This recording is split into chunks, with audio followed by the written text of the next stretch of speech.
Okay, welcome back. I got a request for a video on problem PA5-5, and so I have my problem pulled up here on the screen. Let's get through it. Let's see if we can get this thing done in short time. Comparing full absorption and variable costing. Now this material isn't easy. For the most part, you're going to find that you need to refer back to the text and dig into it and see if you can follow the examples that are given in the text that'll help you solve a problem like this. And I think for the most part they are pretty good. Anyway, let's take a look at this. Considering the following information for Presidio Inc.'s most recent year of operations. Additional information for Presidio's most recent year of operations follows. Number of units produced, 2,500. Number of units sold, 1,500. Unit sales price, $750. Now that's a revenue item. Unit selling price, $750. Now here are some cost items, cost information. Direct materials per unit, $55. Direct labor per unit, $85. And overhead is divided up into both variable and fixed. So the variable manufacturing overhead per unit is $35, and the fixed manufacturing overhead per unit, which is $297,750, which would be your total fixed overhead, divided by 2,500 units, which is the total units produced number. So the fixed manufacturing overhead per unit, based on that calculation, is $119.10. Total variable selling expenses, $14 per unit sold. So this $21,000 would be calculated by taking $14 per unit sold times 1,500, the number of units sold. And then finally, total fixed G&A expenses, $86,000. So it's a lot of cost and cost information, and some unit information, units produced, units sold, and of course the selling price per unit. So what's required? Complete a full absorption costing income statement and a variable costing income statement for Presidio. Assume there was no beginning inventory. So at this point, it's important to go back to the text and read the introduction to this section in chapter 5 that discusses this material. So again, what requirement 2 is asking is for a full absorption costing income statement, number 1, and then number 2, a variable costing income statement. So it's asking for 2 different reports using the same information. So if we go into chapter 5 and on page 215, under supplement 5A, variable versus full absorption costing. Now I'm going to read a little bit, so bear with me, but all you need to do is go to page 215 in your text and you can read along, and hopefully I'll try to edit and explain as I read. I'm not going to read the whole thing, but just a small section on that page. It says, as explained in the first 4 chapters of this book, GAAP, or Generally Accepted Accounting Principles, requires that all costs associated with manufacturing a product be treated as product costs. Product costs are assigned to a product as it is being manufactured and reported on the balance sheet as inventory until the product is sold. Now this kind of takes us back to chapter 2, where we looked at job costing as an example, and we saw that the cost of direct materials and direct labor and overhead was accumulated in the inventory account called work in progress or work in process, and that account represented the manufacture of the product that that company made and sold. So again, when it says reported on the balance sheet as inventory, that would be an example, the work in process or work in progress inventory account, where those costs, those product costs, direct materials, direct labor, and manufacturing overhead are accumulated, and that represents the production process. Okay. It says when the product is sold, the full cost of manufacturing the product is reported as cost of goods sold. So again, thinking back to chapter 2, when the product is completed, you take it out of work in process and you transfer it to finished goods, and then it becomes more like a merchandise inventory account. Finished goods inventory is more like a merchandise inventory account that we looked at for a merchandising company. And it's an asset account, and it represents goods that are available for sale by the company. And then the last step in that process would be when those goods, when those finished goods are sold. And at that point, the cost of those inventory items that are sold is taken out of finished goods and transferred into cost of goods sold, which is not an inventory account, it's an income statement account, it's a cost account. But the nature of the amount moving from work in process to finished goods to cost of goods sold is always the same, and that is, it's a debit. Okay, so assets are debit accounts and expenses or costs are also debit accounts. Okay, anyway, now it says this external reporting approach is sometimes called full absorption costing.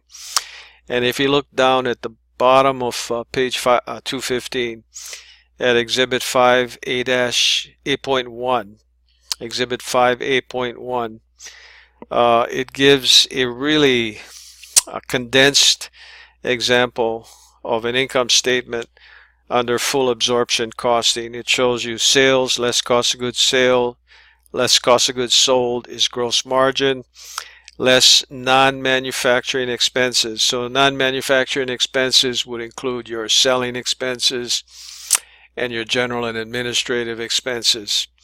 So you subtract those from gross margin, and that would give you net operating income. Now, that, as opposed to variable costing income statement. So we go on to read that although full absorption costing is required for external reporting, the method is not always useful for internal management decision making. And keeping in mind that Accounting 202 is managerial accounting, so we're trying to focus on internal management reporting. And at times, like this would be an example, show how certain reporting for external purposes might differ from similar reporting for internal management purposes. So it says for internal purposes, managers need to know how costs will change as a result of a specific decision, such as introducing a new product or selling more units or investing in some sort of equipment. To understand how costs will change, they need to know which costs are fixed and which are variable. So in those types of decision makings, we need to be able to distinguish between variable costs, costs that would fluctuate based on the level of production. So generally, for variable cost, if production goes up, the variable cost will go up, and if production goes down, the variable cost will go down. So it fluctuates with the level of production.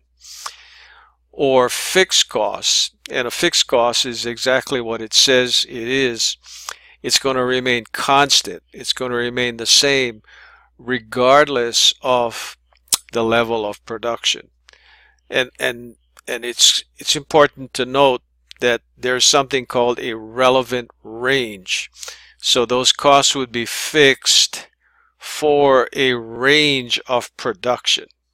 For instance, in this example, it says number of units produced 2,500.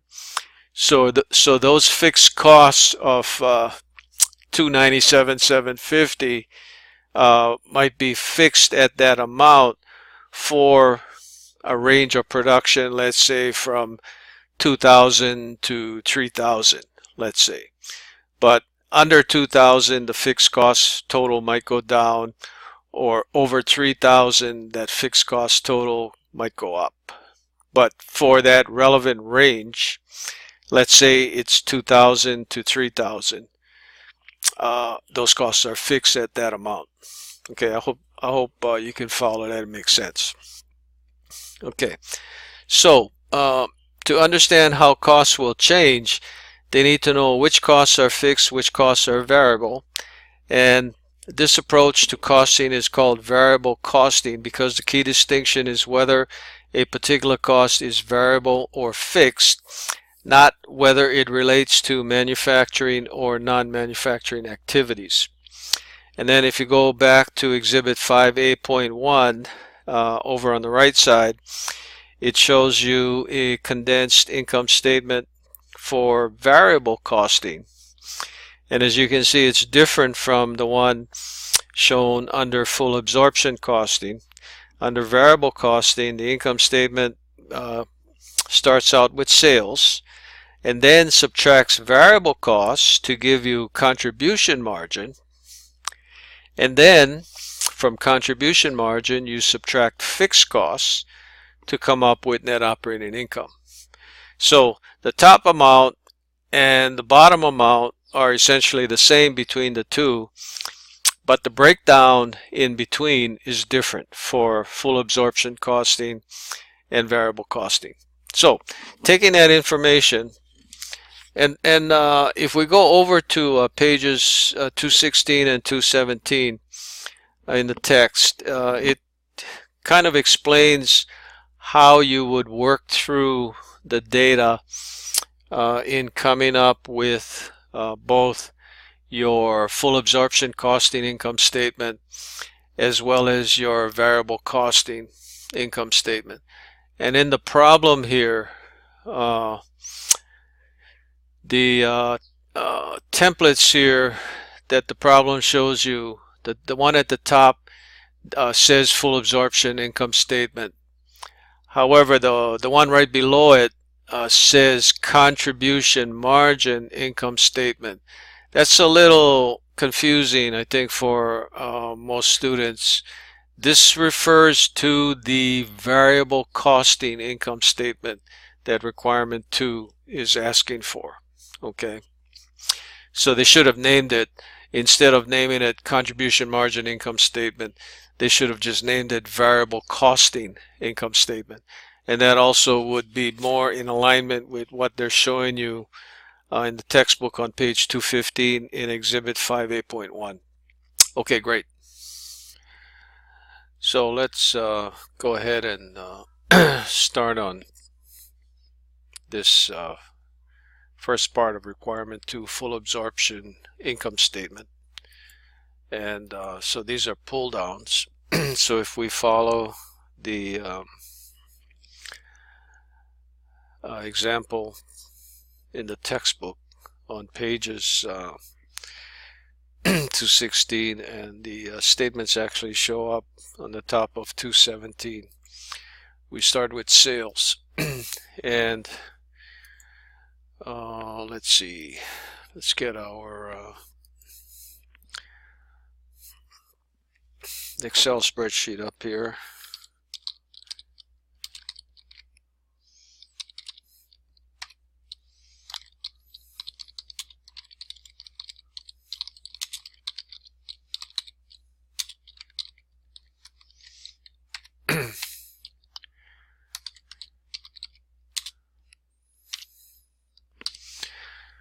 And so sales is going to be made up of unit selling price times units sold. So we have 112, let's see, a million. Let's format that.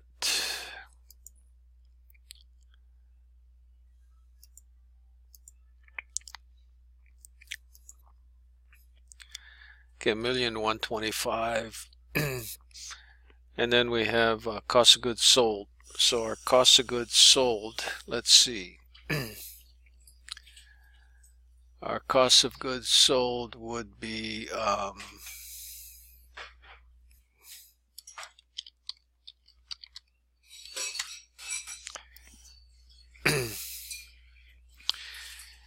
it would be the total of our direct materials, direct labor, direct materials, direct labor, variable overhead, and fixed overhead.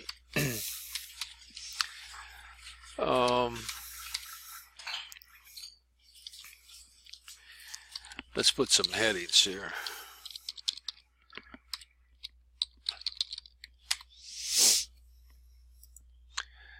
Might make it easier to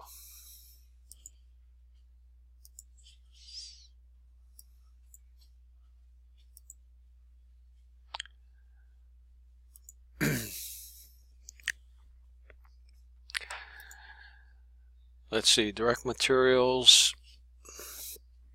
per unit 55, direct labor per unit 85, variable overhead per unit 35, and fixed overhead per unit based on their relevant range or their calculation is 119.10. Okay, we should probably format these amounts as well.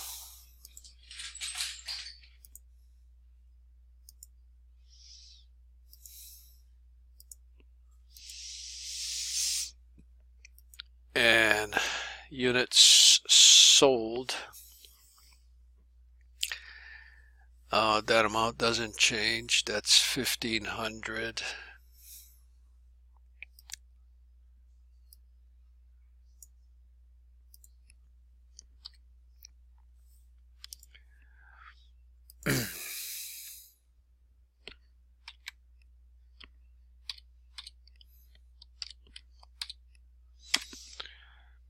And let's format, well, let's get these totals. Let's format those amounts.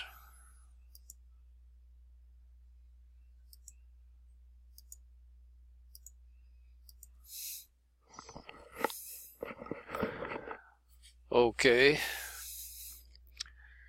So that should be our total cost of goods sold.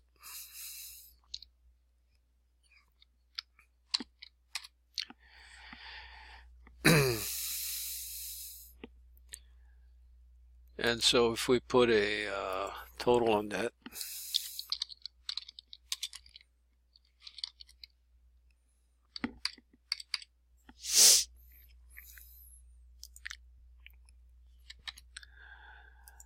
and let's put some lines here, so make that easier to see what we're doing.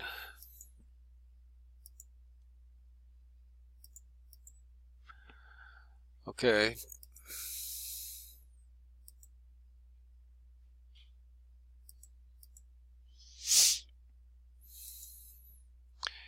And that should give us our gross margin or gross profit. Sales minus cost of goods sold. And from that we would subtract our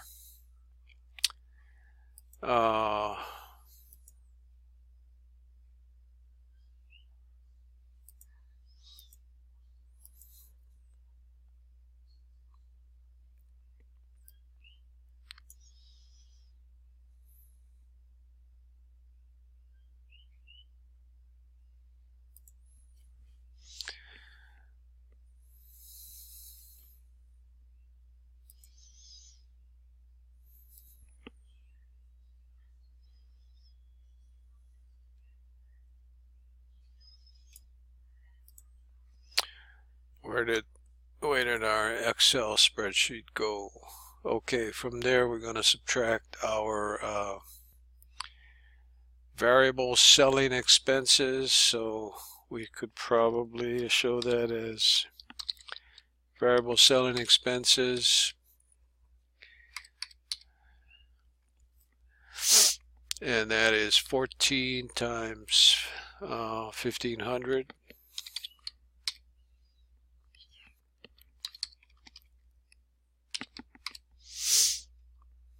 Take one of these formulas,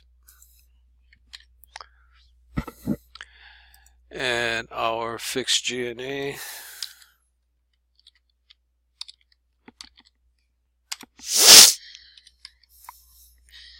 it's 86,000.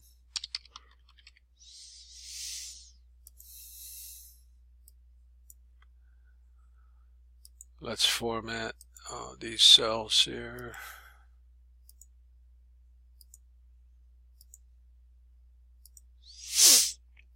And the bottom line should be our net operating income,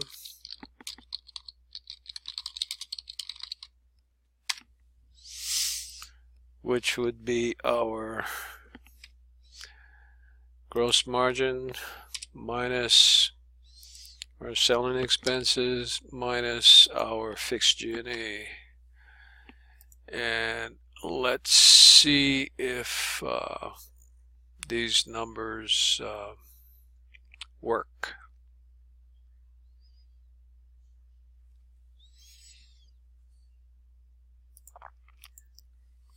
Okay.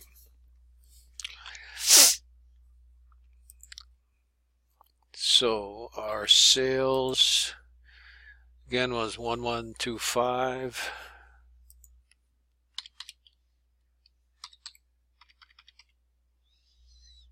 No, we need one more set of zeros.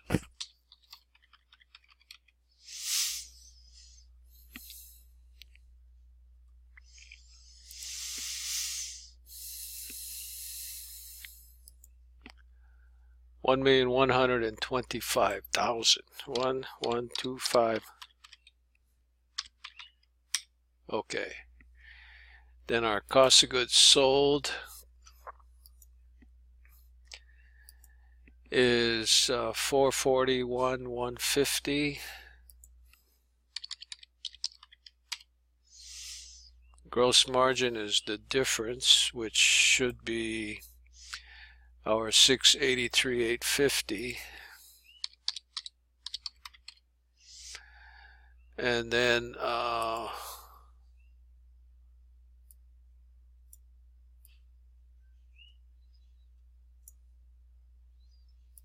we need our selling expenses, which are 21,000, and our general and administrative expense, which are 86,000, and I believe that should be it. And then our net operating income would then be 576,850.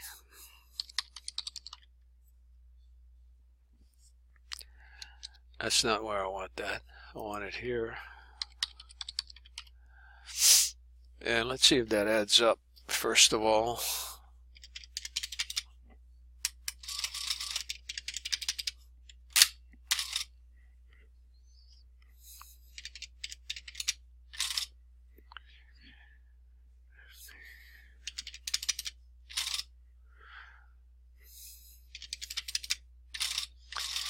$576,850. Okay, let's check that out. Let's see if we got that correct. And looks like it's correct. Okay, they threw in more spaces than we needed, so that makes it a little tricky, but we got it. Okay, and then now for the contribution margin income statement, which is actually this variable costing income statement. If we refer to the second income statement on the top of 217 on the right side, variable costing income statement. Let's see if we can get that information developed here on our Excel spreadsheet. Why don't we put it right here?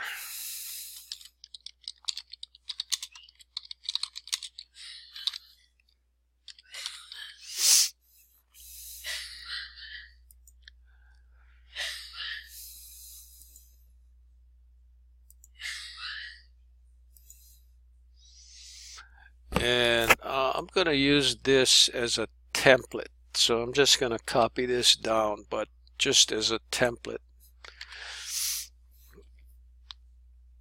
So our sales is the same, but the second part of, or the second line down, we need to show less variable manufacturing costs.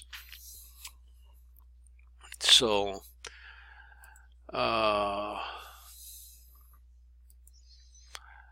let's put sales in there.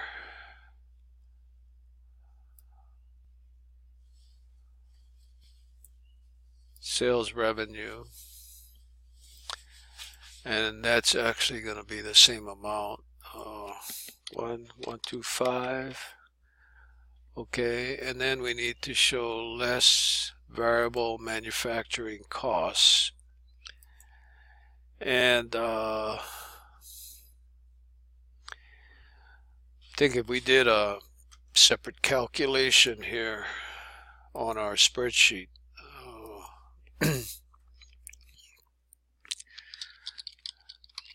less variable manufacturing costs, and then we have our direct material, direct labor, variable overhead. Now we can take this out because this is fixed,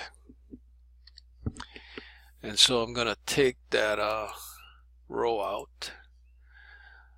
Okay, and so this should be our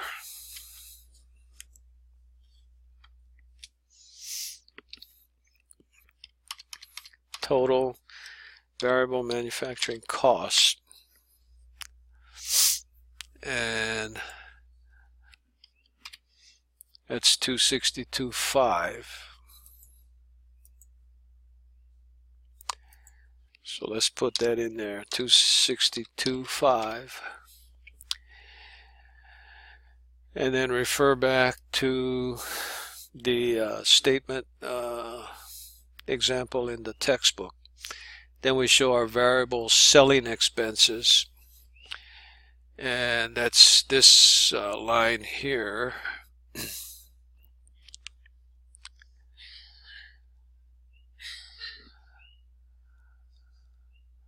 So I'm going to take this line out and put this line in there.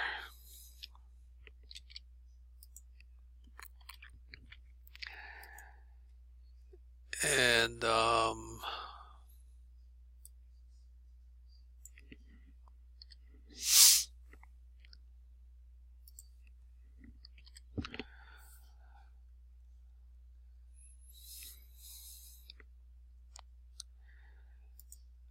why don't we show these with negative?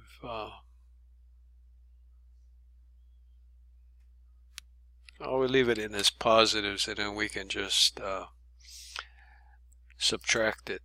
So we have total variable manufacturing costs made up of our direct material, direct labor, and variable overhead.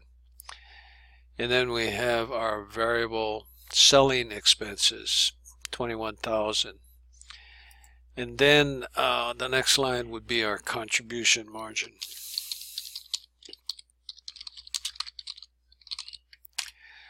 And that would be calculated. Let's make this a top line only yet.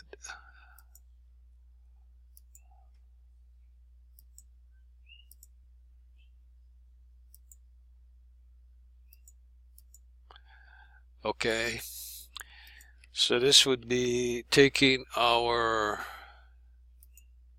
sales and subtracting our total variable manufacturing costs and our variable selling expenses, and that would give us 841.5. And our contribution margin is used toward our fixed costs, used toward covering our fixed costs. So from this amount we would subtract, and again I'm following the textbook example on the top of 217 on the right side of the page, less fixed manufacturing costs. And that amount, based on our problem information, is, let me get our spreadsheet back here, is going to be 119.10 per unit. 119.10 per unit at 15.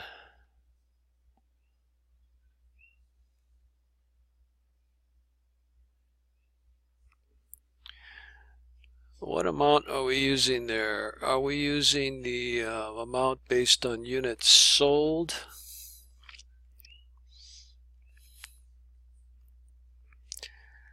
Or produced?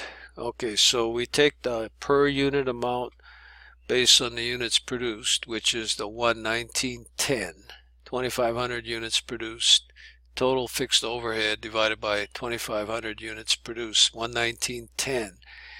And we apply it based on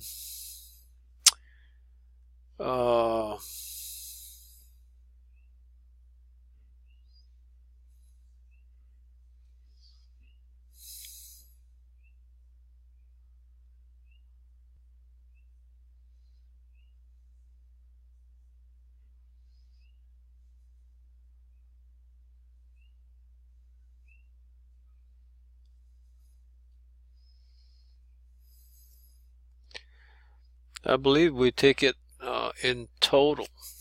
So I'm going to show this as 2,500 units and bring this so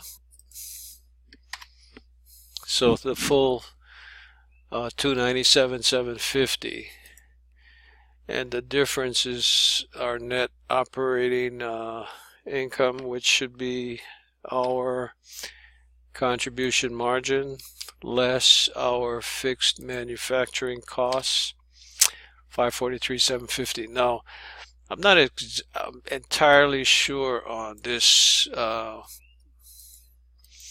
calculation here. Based on the text, based on the text, it says the 200,000 fixed manufacturing overhead cost is spread over the 10,000 units produced for a fixed overhead rate of $20 per unit. This cost is then divided between the 8,000 units sold and the 2,000 units remaining in ending inventory. Because the 2,000 units are not yet sold, full absorption costing reports 40,000 of the 200 in fixed manufacturing overhead as an asset. In contrast, variable costing deducts the entire 200,000 in fixed manufacturing overhead as an expense during the current period.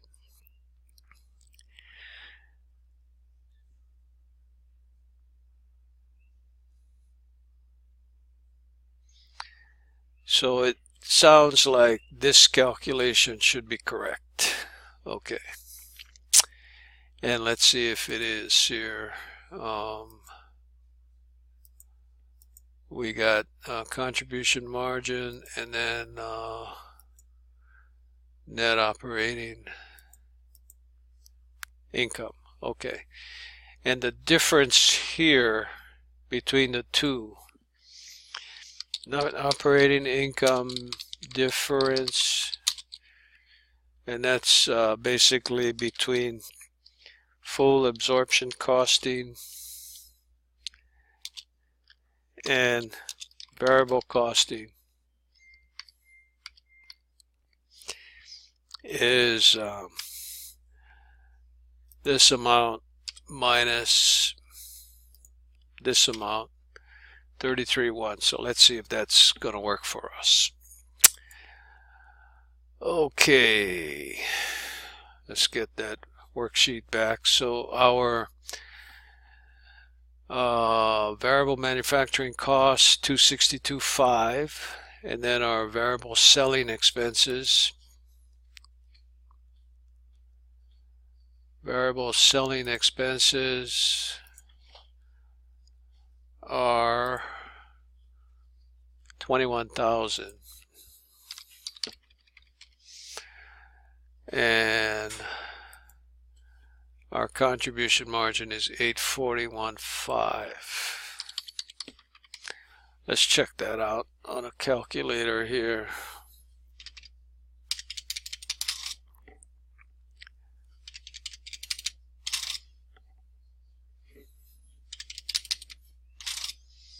$841.5. Okay, and then our fixed manufacturing cost. Fixed manufacturing cost, we're showing at full, the per unit fixed manufacturing per unit times the full production units, 2,500, 297,750.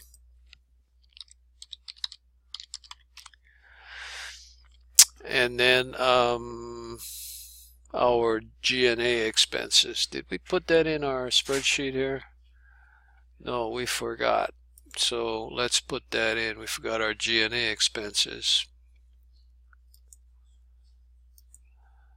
Our G&A expenses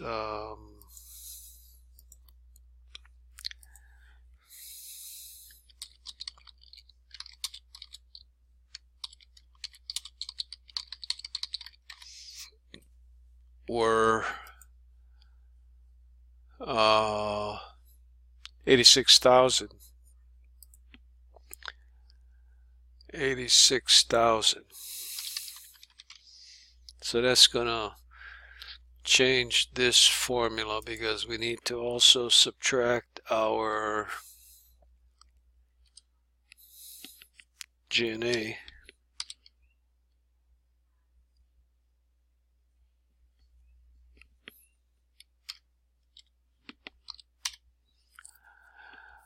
Okay.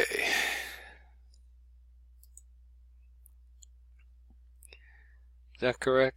D27 minus D28 minus D29. I got 28 in there twice. D29. Okay.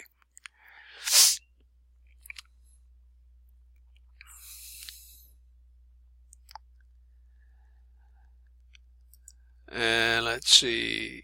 Okay, so we got our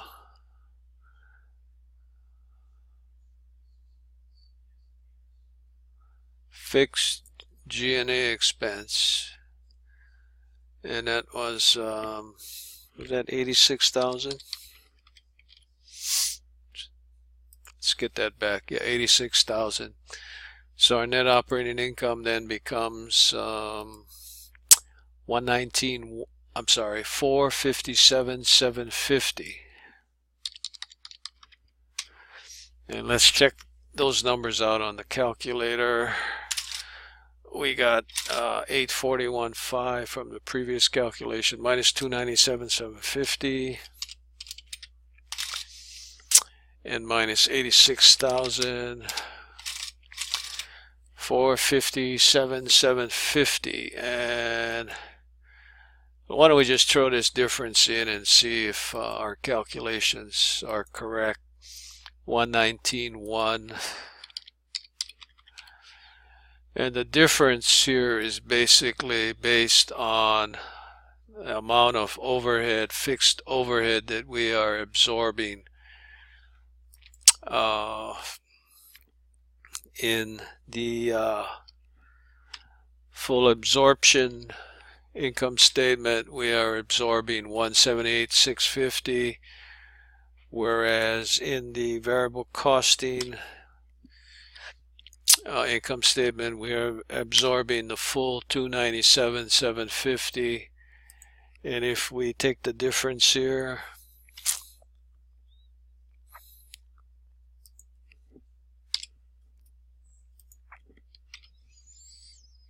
that's our difference. Okay, and it shows as a negative amount because I'm subtracting a bigger amount from a smaller amount, but the difference is basically the amount that shows up in the profit. Okay, so let's see if this is going to work for us. Check my work. Fingers crossed here. Uh-oh, looks like we are off here. So we're going to have to check this out. And I'll be right back. Okay, so that took a little bit of trial and error and experimenting with the way the problem here wants the information presented. So I had originally, the numbers are all the same. Okay, I haven't changed any of the numbers. But what I did here on my answer, remember this one here was showing as all correct, whereas this one was showing these two amounts as incorrect and these two amounts are incorrect. Well, I had input them as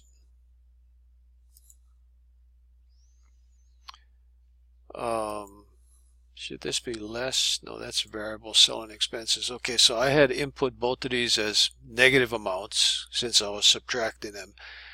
And I had also input both of these as negative amounts since I was subtracting them. And so through trial and error, I figured out that if I just show them as positive amounts but subtract them because they need to be subtracted, the numbers don't change. But as you can see, when I get to check my work screen, top portion is all correct, bottom portion is all correct, and the third requirement is also showing as all correct. So I think some of you may have been getting frustrated because these amounts were continuing to show as incorrect in your solution. But I think if you just play with well, turn your negatives into positives on your answer. Another thing you might want to watch for is that in the first income statement, sales is on the second line, right above cost of goods sold, whereas in the second income statement, if you put sales down here on the second line and the amount here on the second line, it'll show as incorrect. So you need to show sales revenue and the amount in the second income statement on the top line, and then skip a line and then show your less variable manufacturing, less variable selling, contribution margin, less fixed manufacturing, less fixed G&A, and then skip a line and then net operating income. Anyway, give that a try and it should work for you. I hope this has been helpful, and I'll get this converted and upload it to YouTube and send the link out so that hopefully it'll help you get your work done tonight. Thanks a lot. Talk to you again soon. Aloha.